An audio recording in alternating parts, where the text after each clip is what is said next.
Oh! Misty mga malakas! Ay, hindi ka malakas. Talaga yun. Makatapos, bakit ngayon ka lang? Ngayon ka na naman. Lisan mo, sasabihin ko na nga yung gusto nyo makakapagtapos. Hindi pa nakakaupo si Joanna. Ay, ganito na agad ang kanyang nari. Tapos bigla ka nagulat. Miss Joanna, di makatapos. Your face. Your face. Bakit po? Tinatanong pa kung bakit. Taray ka din. Hindi ka pumapasok. Hindi ka nagpapasa ng project. Uy, Bakit ganun ka. Moving malungkot si Joanna. Iniisip siya ng ano, maghihirap siya ng kanyang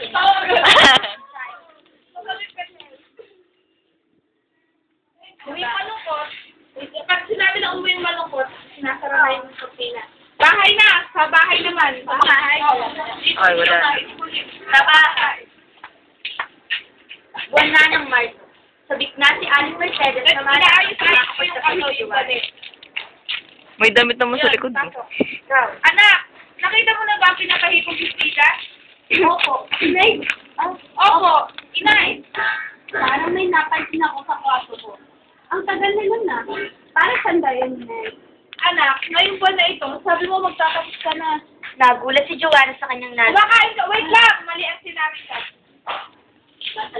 Nasa lamesa ka. Ako nakatayo, di ba, kumakain ka dun. Kailangan may totoong pagkain yun. Bigla itong nabulunan at nailuwakan na kain. Yun. May sipon pa, may sipon. Lalaki ka.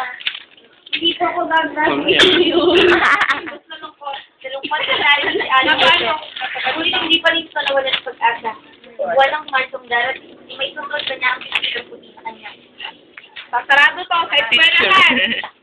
Ano ba yun? Patuloy pa rin sa pagsatrabaho. Ano dyan? Po. Ayan.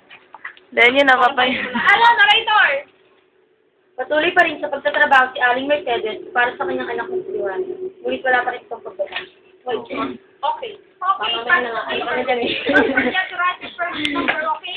Akala ko mababuhin mo yun. Okay, get one and pass. Oh, get one and pass. 1, 2, 3, go.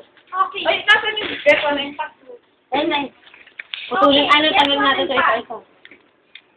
And don't forget to write your first number, okay? Pwede na kayo. Pwede na kayo magpinta. Sabi ko nga. Oo, sabi ko nga. Sabi ko nga. Lalakad-lakad ka dyan, di ba? Hoy, di ba may mga audience, lalakad ka sa sabi ko nga, para matawa si Ma'am Rita. Oo nga. Para alam natin na, ina-idolize natin siya sa ganun paraan. Bakit Ako, dapat nandito pa sa text relator.